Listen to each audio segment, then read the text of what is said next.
Hello dear student, good morning. आज से हम कक्षा 10 की गणित का भी शुभारंभ करते हैं। तो सबसे पहले हम बहुत ही छोटा और नॉर्मल चैप्टर लेके चल रहे हैं। इसके बाद हम चैप्टर वाइज चैप्टर सारे चैप्टर्स को क्लियर करेंगे। ठीक है, तो आज बहुत ही सिंपल चैप्टर लेके चल रहे हैं। तो चैप्टर का नाम है पॉलिनोमियल्स। सेकेंड लेसन से स्टार्ट कर रहे हैं, इसके बाद फर्स्ट भी ले लेंगे और इस तरह चैप्टर बाई चैप्टर हम लोग सारे चैप्टर को कवर करेंगे। तो आज का जो चैप्टर है वो है पॉलिनोमियल्स। तो आज के इस चैप्टर्स में हम केवल आपको इसके इंट्रोडक्शन यानी इसका केवल परिचय बताएंगे, इसके बारे में आपको क्या क्या जानकारी करनी है, किसके बारे में क्या चीज़ें हैं। ठीक, तो इन सारी चीज़ों के बारे में जानेंगे। ठीक, तो चलिए देखते हैं। तो अब छोटा सा कर लेते हैं क्योंकि आपको जो है मुझे नहीं यहाँ पे समझना है कि किस में क्या चीज़ें हैं। ठीक, तो चलिए देखते हैं। क्लास 10th मैथ, ठीक है ना। और मैथ में हम लोग पढ़ने वाले हैं बहुपद। बहुपद का आज ये परिचय है, बिल्कुल बेसिक से एकदम आराम से पढ़ेंगे हम लोग। अभी बहुत सारा समय है हमारे पास, तो एक एक चीज़ क्लियर करेंगे। अगर आपको क्लासें अच्छी लग रही हैं तो क्लास को शेयर करें, सब्सक्राइब करें और जो भी हाई स्कूल के बच्चे हैं उनको बताएं और उन सभी को जो है चैनल को सब्सक्राइब करवाएं। और देखते हैं इन चैप्टर्स के बारे में। ठीक है, तो एकदम बेसिक से, और जहाँ भी आपको कुछ समझ में ना आए उनको आप जो है कमेंट करके ज़रूर बताएं। ठीक है ना, और जो भी कमियां हो रही हैं वीडियो में वो ज़रूर बताएं। ठीक है ना, तो चलिए देखते हैं। तो आ जाते हैं हम पहले पेज पे। तो चलिए शुरू करते हैं वीडियो को। तो सबसे पहले चैप्टर 2, ठीक है ना, यहाँ पे चैप्टर 2 है अध्याय 2, ठीक, जिसका नाम है बहुपद। तो बहुपद के बारे में जानने से पहले आप इस चैप्टर्स में जो राशियाँ होती हैं, जैसे होती है चर, ठीक, चर क्या होती हैं पहले इसके बारे में जान लेते हैं। तो चर वे राशि जिनका मान गणितीय प्रयोग में बदलता या अस्थिर रहता है। कहने का मतलब ये है कि जिन राशियों का मान जो है घटता बढ़ता या कम ज़्यादा रहता है, तो क्या लिखा है, गणितीय प्रयोग में बदलता या स्थिर रहता, अस्थिर रहता, सॉरी स्थिर नहीं, क्या रहता, अस्थिर रहता, उसे हम क्या कहते हैं, चर राशि कहते हैं। ठीक है ना। जैसे अगर हम बात करें, ठीक है ना, जैसे यहाँ ले लेते हैं x + 1 = 0। तो यहाँ से अगर हम x की बात करें तो x की वैल्यूज़ क्या होगी, -1। ठीक, अगर हम इसी के साथ दूसरी वैल्यूज़ ले लेते हैं, दूसरी वैल्यूज़ में जैसे मान लो ले लिया मैंने x -2 = 0, और यहाँ से x की वैल्यूज़ जब निकालेंगे तो x की वैल्यूज़ जो हमें प्राप्त होगी वो कितनी हो जाएगी, 2। तो यहाँ पे देखिए x का मान -1 आया है और यहाँ पे x का मान कितना है, -2 आया है। तो यहाँ से आपका निष्कर्ष निकल रहा है कि चर राशियों का मान जो होता है वो क्या होता है, बदलता रहता है। ठीक है ना। तो जिन राशियों का मान बदलता रहता है या अस्थिर रहते हैं उन्हें हम क्या कहते हैं, चर राशि कहते हैं। इसके बाद दूसरी राशि है हमारी अचर राशि। तो वे राशियां जिनका मान गणितीय प्रयोग में स्थिर या अपरिवर्तित रहता है, उस हम क्या कहेंगे, अचर राशि कहेंगे। ठीक है, तो अचर राशियां क्या होती हैं इनके बारे में समझ लेते हैं। ठीक, तो अचर राशियां देखो गणितीय प्रयोग में जिनका मान स्थिर रहता है, ठीक है ना, जैसे मान लो हो गया 2, ठीक है ना, तो 2 का मान क्या है, तो जैसे कि 2 है तो 2 का मान जो है ये कभी बदल नहीं सकता। ठीक है ना। तो जिन राशियों का मान अपरिवर्तित रहता है यानी स्थिर रहता है, उन राशियों को हम क्या कहते हैं, चर राशियाँ कहते हैं, अचर राशियाँ कहते हैं। जैसे एग्जाम्पल में मैंने ले लिया है पाई है, 1 है, 2 है, 3 है, डॉट डॉट, जितनी वैल्यूज़ होती हैं वो सभी क्या कहलाती हैं, अचर राशियाँ होती हैं। आई होप आपको दोनों चीज़ें समझ में आ गई होंगी, चर और अचर। ठीक है, चलिए चलते हैं हम अगले पेज पर। अगला पेज है हमारा विजी व्यंजक। अब विजी व्यंजक क्या होते हैं इनके बारे में समझ लेते हैं। तो विजी व्यंजक एक गणितीय कथन है जिसमें चर और संख्या, ठीक है ना, उनके बीच अंक गणितीय संक्रियाएं शामिल होती हैं, उन्हें हम क्या कहते हैं, विजी व्यंजक कहते हैं। अब अगर आपको समझ में ना आया हो कि अंकगणितीय संक्रियाएं क्या होती हैं, तो इनके बारे में हम जरूर बताएंगे। ठीक है, ठीक। तो उसके पहले आप बीजीय व्यंजक के बारे में जान लो। तो बीजीय व्यंजक क्या होती हैं, जिसमें चर और अचर यानी कि स्थिरांक जो होते हैं, आपके कांस्टेंट वैल्यूज हो गई, वो दोनों होते हैं। ठीक है ना, और एक मतलब उनके बीच का जो अंकगणितीय संक्रियाएं शामिल होती हैं, उन्हें ही हम कहते हैं क्या, बीजीय व्यंजक। अगर एग्जाम्पल देखना चाहें तो एग्जाम्पल के तौर पे हम आपको जो लिख देते हैं, जैसे लिखा हुआ है 2x + 6।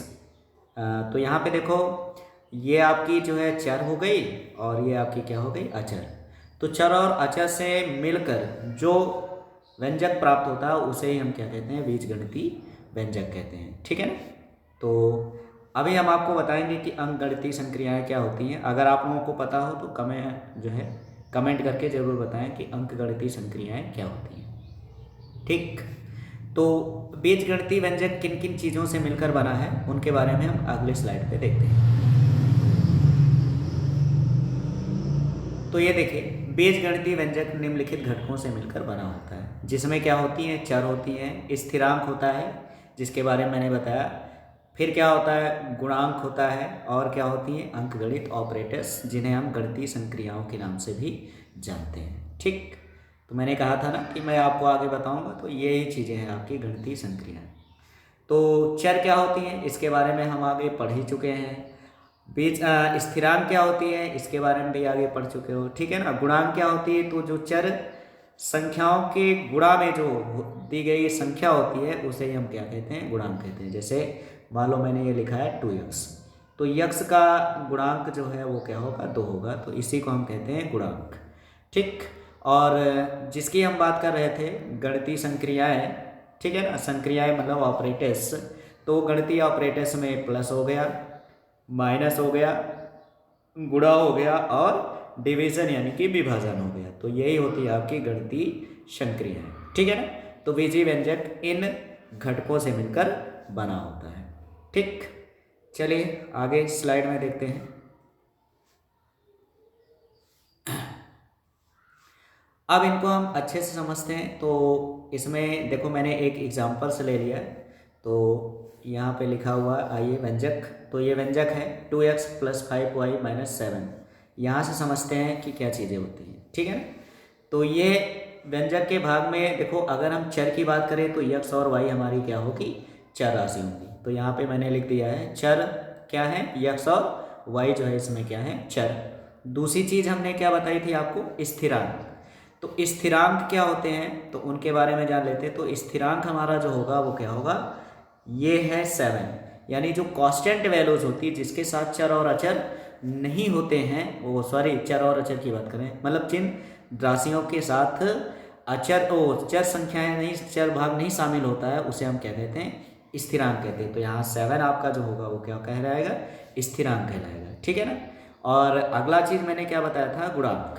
तो जो चर राशियाँ होती हैं, चर राशियों के साथ जो उनके गुणा में लगे होते हैं, उन्हें हम क्या कहते हैं, गुणांक कहते हैं। तो ये देखिए, यहाँ y के साथ 5 है और x के साथ कितना है, 2 है, तो इसे हम क्या कहेंगे, गुणांक कहेंगे। तो 2 और 5 हमारे क्या होंगे, गुणांक होंगे, साथ क्या होगा, स्थिरांक होगा। ठीक है ना। और इस बीजीय व्यंजक को बनाने के लिए हमने जो है कौन कौन से चिन्हों का प्रयोग किया है, तो इसमें प्लस और माइनस का प्रयोग किया है। तो प्लस और माइनस ये हमारी हो गई गणितीय ऑपरेटर्स, जिन्हें हम गणितीय संक्रियाओं के नाम से जानते हैं। आई होप आपको समझ में आ गया होगा कि बीजीय व्यंजक क्या होते हैं, और बीजीय व्यंजक के क्या क्या भाग होते हैं, और बीजीय व्यंजक में क्या क्या चीज़ें होती हैं। अब हम आ जाते हैं बहुपद के बारे में, जान लेते हैं कि बहुपद क्या होता है। ठीक। तो चलिए बहुपद के बारे में जानते हैं, बहुपद क्या होता है, और बहुपद को अच्छे से समझते हैं। ठीक। तो पहले बहुपद की परिभाषा है। तो बीज गणित में धन और ऋण चिन्हों से संबंधित पदों के व्यंजक को ही क्या कहते हैं, बहुपद कहते हैं। ठीक है। यानी बीज गणित में धन और ऋण चिन्हों से जो आपकी व्यंजक तैयार होती है, उसे हम क्या कहेंगे, बहुपद कहते हैं। ठीक है ना। जैसे अगर हम एग्जाम्पल लें, तो एग्जाम्पल के पद में हम जैसे देखते हैं, जैसे मान लो मैंने लिख दिया ax + b। ठीक है ना। तो ये इसमें हमारा क्या हो गया, बीज गणितीय चिन्ह में यहाँ किसका प्रयोग किया गया, प्लस का, ठीक है ना। दूसरी अगर हम संख्या ले लें, दूसरी संख्या जैसे लिख दिया मैंने 2x माइनस 6, ठीक है ना। तो यहाँ किसका चिन्ह हो गया, जो है माइनस का चिन्ह लग दिया गया। तो ये हमारे दोनों एग्जाम्पल जो हैं वो क्या कहलाएंगे, बहुपद कहलाएंगे, ठीक है ना। चलिए इसको दूसरे शब्दों में भी समझ लेते हैं। तो दूसरे शब्दों में देखिए मैंने इसको लिख दिया है, चर, अचर और चर के गुणांक तथा ऋणोत्तर घात के जोड़ घटाव या गुणन की क्रिया वाले जो बीजगणितीय व्यंजक होते हैं उन्हें क्या कहते हैं, बहुपद कहते हैं, ठीक है ना। अब देखिए यहाँ पे मैंने एक बीजीय व्यंजक लिया है जिसमें देखो दिया गया है a1x plus a2x square plus a3x cube plus dot dot plus an x की पावर n के रूप में रहने वाले व्यंजक को भी क्या कहते हैं, बहुपद कहते हैं, ठीक। जहाँ आपका जो a1 a2 a3 dot dot an जो होते हैं ये अचर होते हैं और इनकी जो ये अचर होते हैं इन्हें हम वास्तविक संख्या के नाम से भी जानते हैं। इन्हें हम क्या कहते हैं, वास्तविक संख्याएं कहते हैं। और इसमें जो आपकी यन है, ये यन जो होती है ये एक आपकी पूर्ण संख्या होती है, ठीक है ना। यन क्या होती है, एक पूर्ण संख्या होती है। तो बहुपद क्या होते हैं इनके बारे में हम कुछ एग्जाम्पल के माध्यम से समझते हैं, ठीक है ना। तो ये तो होता है कि इस तरह के पदों की जो संख्या होती है वो हमारी क्या कहलाती है, बहुपद कहलाती है, ठीक। तो सबसे पहले बहुपद क्या होते हैं, कैसे होते हैं, उनके बारे में हम समझ लेते हैं। तो एक नए पेज में समझ लेते हैं कि बहुपद क्या है, ठीक। तो ध्यान से समझिएगा। जैसे हम पहला जो है एग्जाम्पल्स ले लेते हैं। जैसे मान लो मैंने लिख दिया कितना 2x प्लस 6, ठीक है ना। तो ये हमारा क्या है, बहुपद है, ठीक है ना। क्योंकि यहाँ x की जो पावर है वो कितनी है, 1 है। तो कहने का मतलब यहाँ देखो जो मैंने आपको लिखा था, जहाँ n क्या होती है, एक पूर्ण संख्या होती है, और यहाँ पे देखिए ये हो गया, ठीक है ना। तो कहने का मतलब n की जो पावर होनी चाहिए वो एक पूर्ण संख्या होनी चाहिए, ठीक है ना। तो यहाँ पे देखो जो हमारी जो है x है वहाँ चर है, उसमें चर की घात जो है एक पूर्ण संख्या है, इसलिए ये क्या है, एक बहुपद है, ठीक है ना। जैसे दूसरा मैंने ले लिया, ठीक है ना। जैसे मान लो मैंने लिख दिया 6x square plus 6x plus 9, ठीक है ना। तो क्या ये एक बहुपद है? तो आपका जवाब क्या होगा, बहुपद है या नहीं है? तो आपका जवाब होगा बहुपद है, क्योंकि यहाँ देखो x की घात कितनी है, 2, और 2 एक पूर्ण संख्या है, और यहाँ x की घात कितनी है, 1। तो ये भी आपकी एक बहुपद है, ठीक है ना।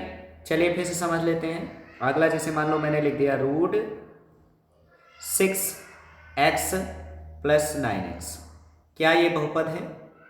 तो यहाँ पे देखा जाए तो देखो ये जो हमारा है ये कांस्टेंट है।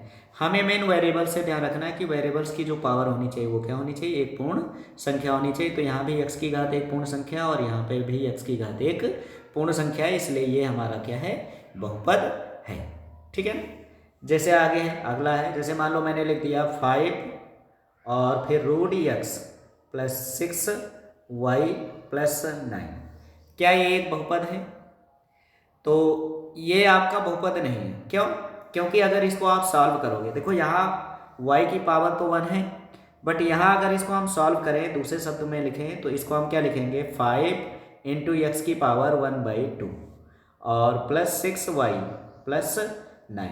तो यहाँ पे देखो x की जो घात है वो एक पूर्ण संख्या नहीं है, इसलिए आपका ये बहुपद नहीं है, ठीक है ना। तो याद रखना बहुपद वे होते हैं जिसमें x की घात क्या होती है, एक पूर्ण संख्या होती है, वो हमारी क्या कहलाएगी, बहुपद कहलाएगी। तो आई होप आपको बहुपद के बारे में भी समझ में आ गया है, ठीक है। चलिए चलते हैं अगले स्लाइड में। तो अगले स्लाइड में देखिए क्या लिखा है, बहुपद के प्रकार। बहुपद कितने प्रकार का होता है? तो बहुपद मुख्यतः 3 प्रकार के होते हैं। तो वो 3 प्रकार कौन से होते हैं? तो जिसमें पहला दिया गया चर के आधार पे, यानी चरों के आधार पे बहुपद कितने प्रकार का होता है, फिर घात के आधार पर बहुपद कितने प्रकार का होता है, और फिर पदों के आधार पे बहुपद कितने प्रकार का होता है। तो बहुपद को 3 भागों में बांटा गया और इन्हें हम बारी बारी से देखते हैं कि कौन कितने प्रकार का होता है, ठीक है ना। तो चलिए अगले स्लाइड पे चलते हैं। तो अगले स्लाइड में आ गया है, पहले हम आ गए चर के आधार पे। तो एक चर बहुपद यानी कि ऐसा बेजी व्यंजक, ऐसा बहुपद जिसमें चर केवल मतलब जिसमें चर केवल एक होते हैं उन्हें हम क्या कहते हैं, एक चर बहुपद। अगर हम एग्जाम्पल के तौर पे देखें तो एग्जाम्पल देख लेते हैं। जैसे यहाँ मैंने लिख दिया कितना 2x। तो यहाँ पे अगर हम चर की बात करें तो हमारा चर कितना है, एक ही है, इसलिए ये हमारा जो बहुपद होगा वो क्या होगा, एक चर बहुपद। जैसे मान लो अगला एक एग्जाम्पल और लिख देते हैं हम। जैसे मान लो लिख दिया मैंने कितना x² + 6x + 9, ठीक है। तो ये भी हमारा एक चर बहुपद है, क्योंकि यहाँ चर की जो संख्या है वो कितनी है, एक है, इसलिए आपका ये बहुपद जो होगा एक चर बहुपद कहलाएगा, ठीक है ना। तो एक चर बहुपद क्या होते हैं, ऐसे बहुपद जिसमें चरों की संख्या एक होती है उसे हम क्या कहेंगे, एक चर बहुपद कहेंगे, ठीक। इसके बाद दूसरा है द्विचर बहुपद। तो द्विचर बहुपद क्या होते हैं इसके बारे में भी जान लेते हैं। तो द्विचर बहुपद जिसमें चरों की संख्या कितनी होती है, दो होते हैं, ठीक है ना। जिसमें दो चर होंगे उन्हें हम क्या कहेंगे, दो चर बहुपद। देखिए जैसे मान लो मैंने लिख दिया कितना 2x + 6y, ये हो गया, ठीक है ना। तो यहाँ पे देखो एक चर हमारा x हो गया और दूसरा चर क्या हो गया, y हो गया। तो जिन बहुपदों में चरों की संख्या दो होगी उन्हें हम क्या कहेंगे, दो चर बहुपद कहते हैं, ठीक है ना। आई होप आपको ये समझ में आ गया होगा। अगला है आपका तीन चर बहुपद। तो तीन चर बहुपद क्या होते हैं, तो जिनमें चरों की संख्या क्या होती है, तीन होती है, उन्हें हम तीन चर बहुपद के नाम से जानेंगे। तो इसको एग्जाम्पल के तौर पे समझ लेते हैं। जैसे मान लो मैंने एग्जाम्पल से ले लिया, क्या लिख दिया, ax² + 6x + 9y, ठीक है ना, प्लस 6z, ठीक है ना।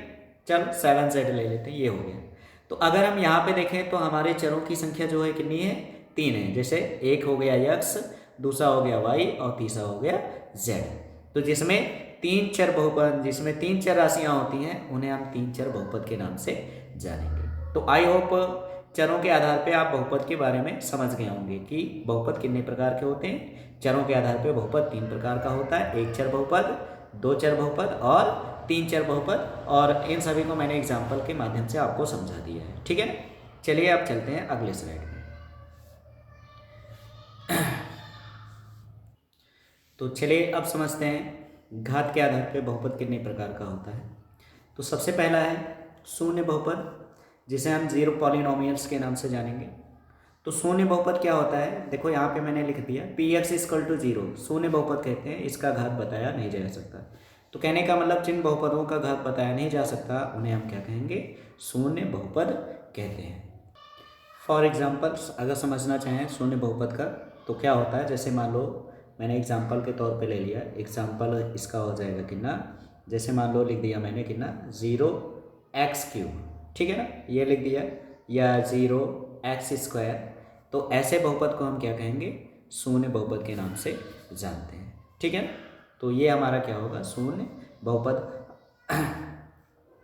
इसी कड़ी में अगला है हमारा रैखिक बहुपद, जिसे हम क्या कहते हैं, लीनियर पॉलिनोमियल्स के नाम से जानते हैं। तो देखो साफ साफ लिखा है, एक घात वाली बहुपद को हम क्या कहते हैं, रैखिक बहुपद या लीनियर बहुपद के नाम से जाना जाता है, लीनियर पॉलिनोमियल्स कहलाते हैं, ठीक है ना। तो जिसमें वेरिएबल्स यानी जो आपके यक्स होते हैं उनकी पावर कितनी होती है, एक घात होती है, उसे हम क्या कहेंगे, एक घात बहुपद कहते हैं, ठीक है ना। अब एक घात बहुपद या रैखिक बहुपद के नाम से भी जाना जाता है, तो एक घात बहुपद के नाम से भी जानते हैं। तो एग्जाम्पल के तौर पे मैंने ले लिया है ax + 3।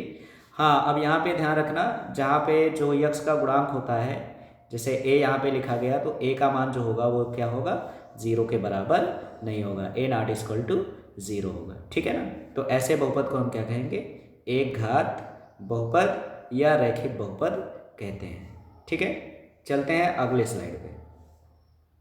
तो अगला स्लाइड है हमारा जिसमें लिखा हुआ है, तीसरा है द्विघात बहुपद, जिसे हम क्वाड्रिक पॉलिनोमियल्स के नाम से जानते हैं। तो द्विघात बहुपद क्या होता है, दो घात वाली बहुपद को हम द्विघात बहुपद कहते हैं, ठीक है ना। तो जिसमें बहुपद की अधिकतम घात कितनी होती है, द्विघात होती है, उसे हम द्विघात बहुपद कहते हैं, ठीक। अब यहाँ पे मैंने एक एग्जाम्पल लिया ax² + bx + 3, ठीक है ना, जहाँ a ≠ 0, ठीक है ना। तो जिसमें x की अधिकतम घात कितनी होगी, 3 होगी, उसे हम क्या कहेंगे, ओ सॉरी 3 नहीं 2 होगी, उसे हम क्या कहेंगे, द्विघात बहुपद कहते हैं, ठीक है ना। और एग्जाम्पल के तौर पे अगर हम देखें तो जैसे हमने मान लो लिख दिया 2 x square plus 6x plus 9। तो ऐसे बहुपद को हम क्या कहेंगे, द्विघात बहुपद कहेंगे। ठीक है ना। अब जैसे इसमें मान लो और एग्जांपल्स लेना चाहें तो हम और एग्जांपल्स ले लेते हैं। जैसे मान लो मैंने लिख दिया कितना, 2x² प्लस 6y² प्लस 9। तो ये भी हमारी द्विघात बहुपद है, क्योंकि यहाँ पे x की अधिकतम घात कितनी है, 2 है। तो ऐसे हम बहुपद को हम क्या कहेंगे, द्विघात बहुपद कहते हैं। अगला है त्रिघात बहुपद, क्यूबिक पॉलिनोमियल्स के नाम से जाना जाता है। तो 3, ये 3 लिखा हुआ, तो 3 घात बहुपद वाले जो बहुपद होते हैं उन्हें हम त्रिघात बहुपद कहते हैं। ठीक है। तो इसका स्टैंडर्ड फॉर्म में होता है ax³ plus bx² plus cx plus 3, जहाँ a0 = 0। तो ऐसे बहुपद को हम क्या कहेंगे, त्रिघात बहुपद। तो जिसमें बहुपद जो वेरिएबल्स होती है, वेरिएबल्स की घात 3 होती है, उसे हम क्या कहेंगे, त्रिघात बहुपद के नाम से जानते हैं। ठीक है ना। तो आई होप आपको समझ में आ गया होगा। चलिए हम आगे चलते हैं अगले स्लाइड पे। तो पदों के आधार पे बहुपद आ गया, तो अब पदों के आधार पे बहुपद के बारे में जान लेते हैं। तो पहला है हमारा एक पदी बहुपद, जिसे हम मोनोमियल पॉलिनोमियल्स के नाम से जानते हैं। तो मोनोमियल्स यानी एक पदी बहुपद क्या होते हैं, एक पद वाले बहुपद को हम एक पदी बहुपद कहते हैं। यानी ऐसा बीजीय व्यंजक जिसमें पदों की संख्या कितनी होती है, एक होती है, उसे हम क्या कहते हैं, एक पदी बहुपद कहते हैं। जैसे 3x² ये सभी हमारे क्या होते हैं, एक पद बहुपद कहलाते हैं। इसके सिवा और भी देखना चाहो, जैसे इसमें गुणांक दे दिया जाए, तो जैसे मान लो लिखा है कितना, 2x या 6x³ या 9x⁴ 9। ठीक है ना। तो इसमें क्या होती है, ये हमारे गुणांक हो गए, लेकिन यहाँ पदों की जो संख्या है वो कितनी है, एक है। इसलिए हमें क्या कहेंगे, एक पदी बहुपद के नाम से जानेंगे। ठीक है। तो आई होप एक पदी बहुपद आपको समझ में आ गया होगा। अगला है द्विपदी बहुपद, जिसे हम बाइनोमियल्स के पॉलिनोमियल्स के नाम से जानते हैं। तो जिसमें 2 पद होते हैं, 2 पदों वाले बहुपद को हम क्या कहेंगे, द्विपदी बहुपद के नाम से जानते हैं। ठीक है ना। तो जैसे एग्जांपल के तौर पे x + 2 है, x - 5 है, x² + 2 है, x³ - 2 है। ठीक है ना। तो ऐसे बहुपद को हम क्या कहेंगे, द्विपदी बहुपद कहते हैं। ठीक है ना। अब द्विपदी बहुपद, जैसे मान लो ये लिख दिया गया मैंने, ax + b, ये हो गया, ये भी आपका द्विपदी बहुपद है। जैसे मान लो लिख दिया गया 6x² - 9, तो इसमें भी पदों की संख्या कितनी है, 2 है। तो ये भी हमारा क्या होगा, द्विपदी बहुपद कहलाएगा। तो आई होप द्विपदी बहुपद भी आपको समझ में आ गया होगा।